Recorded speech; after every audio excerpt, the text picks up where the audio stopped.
నా కాన్సెప్ట్ అయితే సినిమాలకు సంబంధించి వాళ్ళు ఎంతో కష్టపడతారు, రకరకాల ప్రయత్నాలు చేస్తారు. ఏది యాక్టర్లందరికీ అపాయింట్మెంట్లు ఫిక్స్ చేసుకోవడం దగ్గర నుంచి అంతా ఒక నిర్మాతలు, రచయితలు, సింగర్లు, ఫైటర్లు, కెమెరామెన్లు ఇన్ని తిప్పలు పడి ఒక సినిమా తీసినప్పుడు దాన్ని ఆదిలోనే హంసపాదు చేయకుండా ఉంటుంది, బాగుంటుంది. సరే ప్రజలు చూసుకుని మాట్లాడుకోవడంలో పర్లేదు, కానీ డిజిటల్ మీడియా వచ్చి ఇప్పుడు ఆ సినిమాలని చెడగొట్టడం కరెక్టా అన్నది ఆలోచించుకోవాల్సింది. మట్కా సినిమా స్టార్టింగ్ నుంచి నెగిటివ్ టాక్, వాస్తవంగా ప్రచారం పెద్దగా చేసుకోలేదు. వరుణ్ తేజ్కి వరుసగా 2 సినిమాలు ఫెయిల్యూర్ తర్వాత ఇది మధ్యలో వెంకటేష్తో వచ్చినటువంటి సినిమా వచ్చినా అది ఆయన క్రెడిట్లోకి రాలేదు, ఉమ్మడిగా వెళ్ళిపోయినటువంటి పరిస్థితి.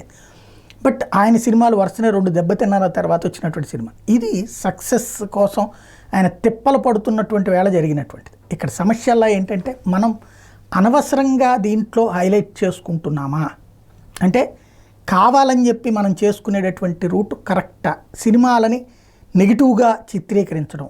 ఇప్పుడు ఒక సినిమా నాకు నచ్చింది, మీకు నచ్చకపోవచ్చు. కలేజా సినిమా నాకు బాగా నచ్చింది, ఎన్నిసార్లు వచ్చినా చూస్తూ ఉంటాను నేను, మీకు నచ్చకపోవచ్చు, అది ఫెయిల్ అయింది కూడా బయట మార్కెట్లో. అదే సందర్భంలో బ్రహ్మోత్సవం కొంతమందికి నచ్చి ఉండొచ్చు, నాకు నచ్చకపోయి ఉండొచ్చు. కాబట్టి సినిమాని వరకు మన రివ్యూలు రాసుకున్నాం, అంతవరకు వ్యక్తులకి వరకు సంబంధం ఉంటుంది.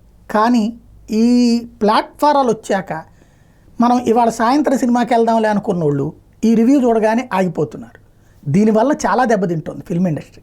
సోషల్ మీడియా ఇంపాక్ట్ బాగా దెబ్బ తగులుతున్నది ఫిల్మ్ ఇండస్ట్రీ కనిపిస్తోంది మట్కా పరిస్థితి చూస్తే.